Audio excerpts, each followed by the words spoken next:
রাধে রাধে বন্ধুরা, আজ আবার একটা নতুন দিনে নতুন ভিডিও তোমাদের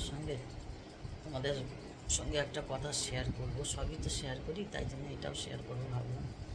আমার তো তোমরা জানো আমি বেরোর থেকে ঘুরে এসেছি। আমার কোমরের অবস্থা ভালো না, ওখানে স্পাইন সার্জারি অপারেশন করার কথা বলেছে।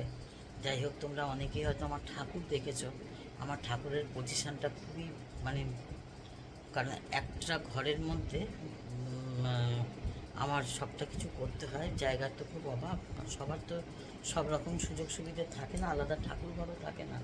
যাই হোক, আমি তো আলাদা আমার ঠাকুর ঘর নেই বলে আমি একরকমভাবে ঠাকুর পুজো করতাম, ঠাকুর দিতাম।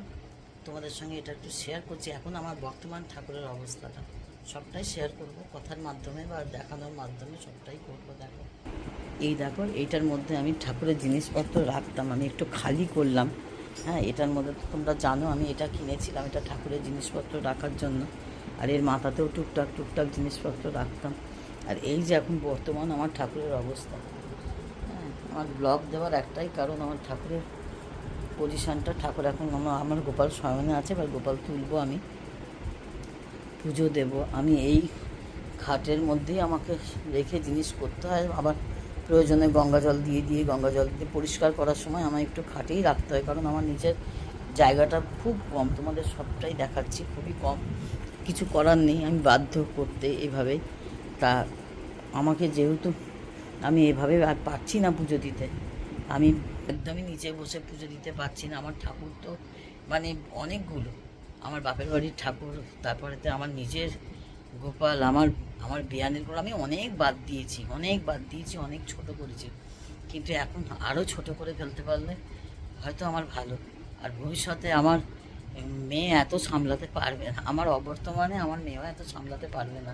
কারণ এখন যত দিন যাচ্ছে মানুষের ক্ষমতা কমে যাচ্ছে। সবথেকে বড় কথা, কর্মক্ষমতা কমে যাচ্ছে। কাজকে ছোট করতে হবে, বা সময়ের সাথে সাথে আমি অনেক ছোট করে দিই, আবার একটু বেড়ে যায়, আবার ছোট করে দিই, আবার একটু বেড়ে যায়।